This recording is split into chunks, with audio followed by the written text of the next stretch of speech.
নমস্কাৰ ফ্ৰেণ্ডছ, মোৰ চেনেলৰ অন্য এটা ভিডিঅ'তে আপোনালোকক সকলোকে স্বাগতম জনালোঁ। আজি মই আপোনালোকৰ সৈতে বতৰৰ সৈতে মিলাকৈ এটি ৰেচিপি লৈ আহিছোঁ।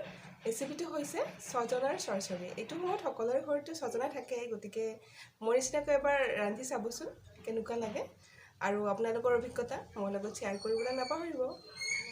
আৰু ভিডিঅ'টো চাই যদি ভাল পালে লাইক কমেণ্ট কৰিব, ছাবস্ক্ৰাইব কৰিব, আৰু যিসকলে এতিয়ালৈকে কৰা নাই ছাবস্ক্ৰাইব, তেওঁলোকে ছাবস্ক্ৰাইবটো কৰি দিব, বেল আইকনটো প্ৰেছ কৰি দিব।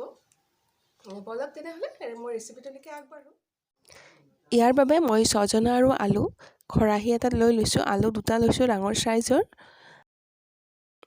আৰু মই আদা নহৰু জলকীয়া চেলাই লৈছোঁ, আৰু বেহাৰ লৈছোঁ এটা বাটিত। এই দুইখিনি বস্তু মই একেলগে পেষ্ট কৰি ল'ম।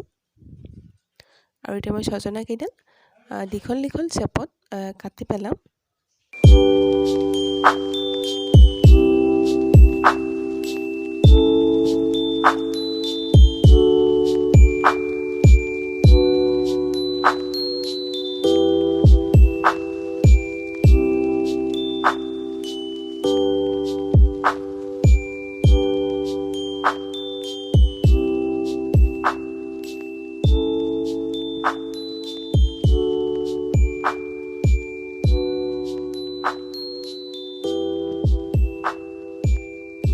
আৰু আলুকেইটাও মই এনেকৈ সৰু সৰুকৈ কাটি ল'ম।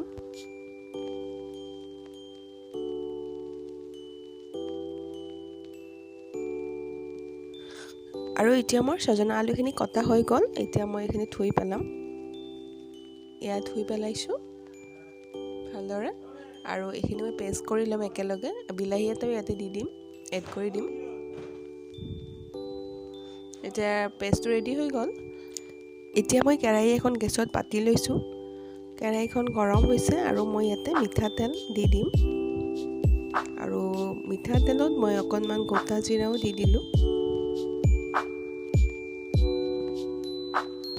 এতিয়া আলু সজনা একেলগে দি দিম তেলত।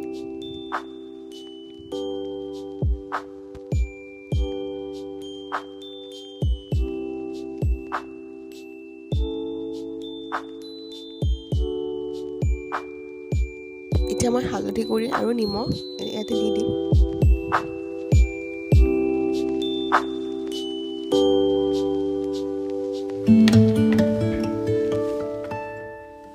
আৰু এইখিনি ভালদৰে লৰাই দিম।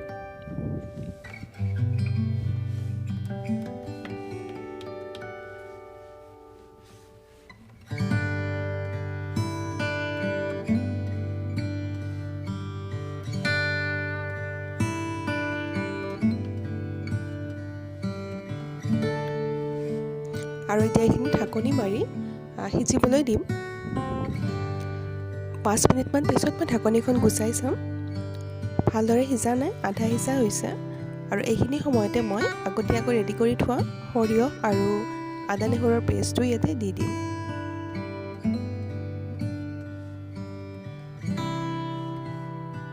এইখিনি ভালদৰে লৰাই দিম এতিয়া।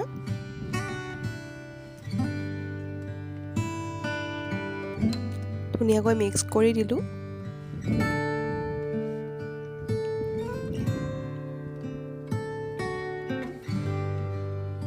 আৰু এতিয়া মই অকণমান পানী দিলোঁ।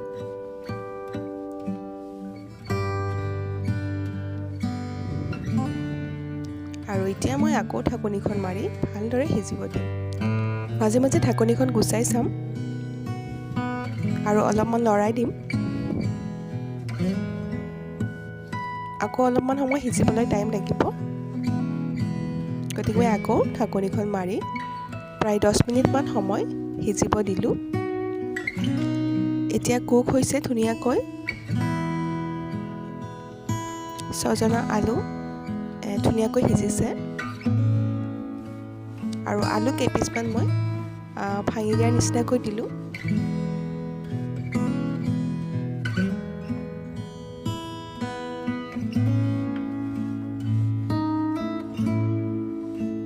আৰু এতিয়া মই ইয়াতে গৰম পানী দি দিম।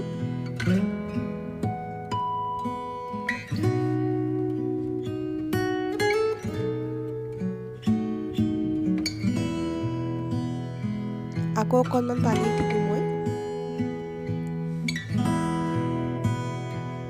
আপোনালোকে যদি পাতলীয়াকৈ খাব বিচাৰে পানী বেছিকৈ দিব পাৰে বা যদি থপথপীয়াকৈ খাব বিচাৰে তেতিয়াহ'লে পানী কমকৈ দিলে হ'ব।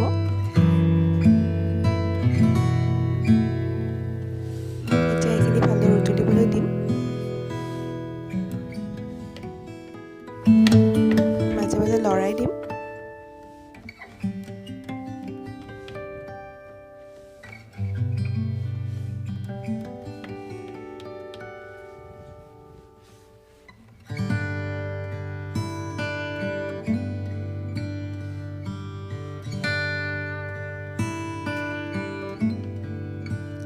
ধুনীয়াকৈ উতলি আছে ছজনাৰ চৰচৰি আৰু এতিয়া চৰচৰিখন প্ৰায় হৈছে আৰু মই গেছৰ ফ্লেমটো অফ কৰি থ'ম